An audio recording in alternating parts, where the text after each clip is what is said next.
Greetings all.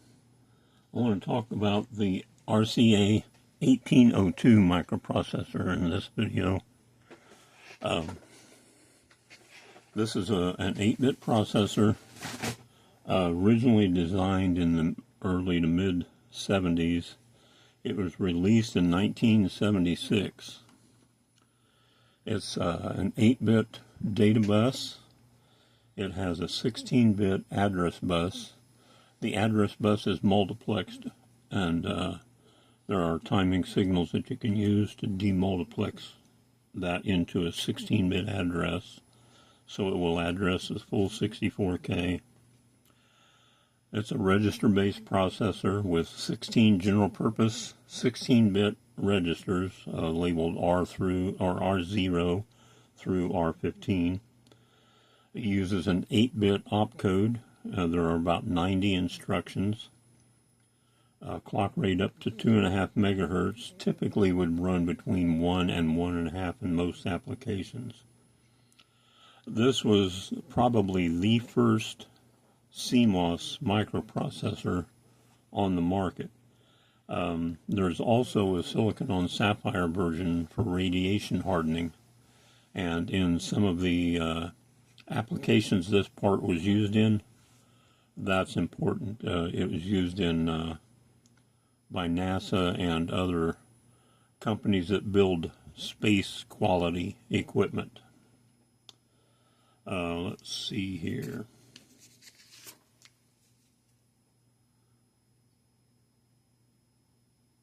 It was used in the Galileo spacecraft. It's used in the Hubble telescope. It's probably its most famous or most recognized use was in an early model computer called the ELF. It was written up in Popular Electronics many years ago.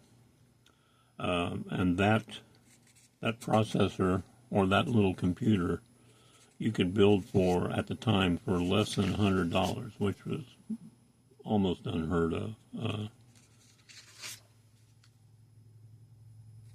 I'm going to be expanding on this a little bit in later videos. I have an ELF2 which I'm going to expand. So that will be coming up. This processor has a DMA, direct memory access mechanism, built in, so you don't need a bootloader or an operating system to get a program into it. However, you do need to enter it byte by byte or bit by bit if you're using a front panel, byte by byte if you're using a keypad. The instructions are all 1 byte long, which would help in calculating times and things of that nature. I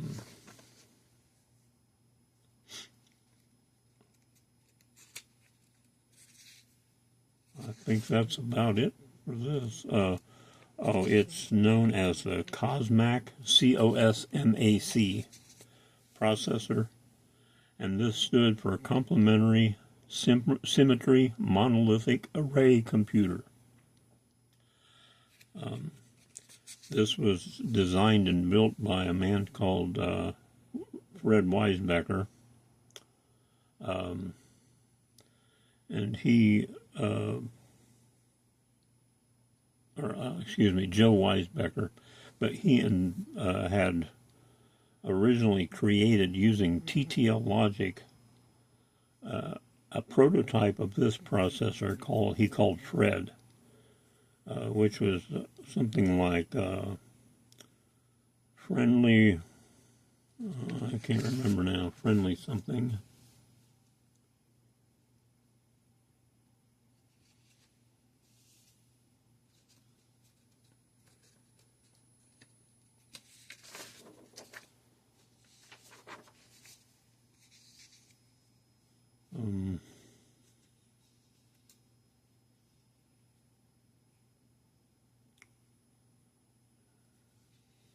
Well, it slips my mind. I just cannot think of it right now. Anyway, that was his first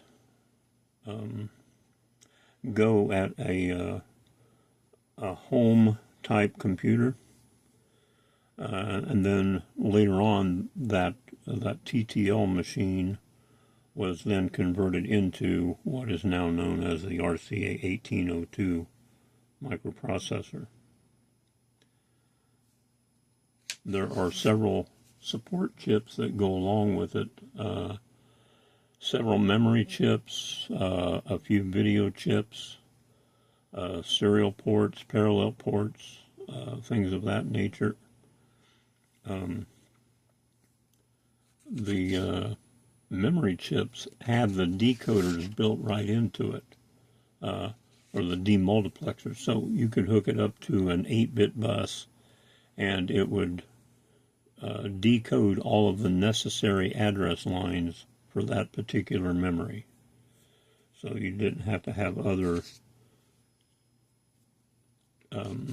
decoding logic or demultiplexing logic.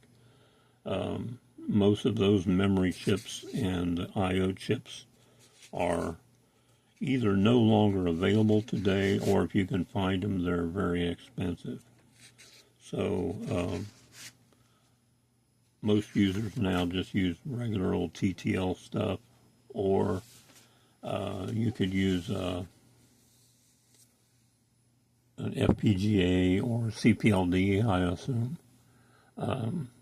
Myself, I'm going to use another microcontroller in conjunction with expanding the processor system that I have. So anyway, if you want to hear more about the 1802, excuse me, the 1802 and my expansion of my ELF2, just leave notes in the comments, and any questions or comments or suggestions, etc. Hopefully I'll be coming out with that soon. So until then, adios.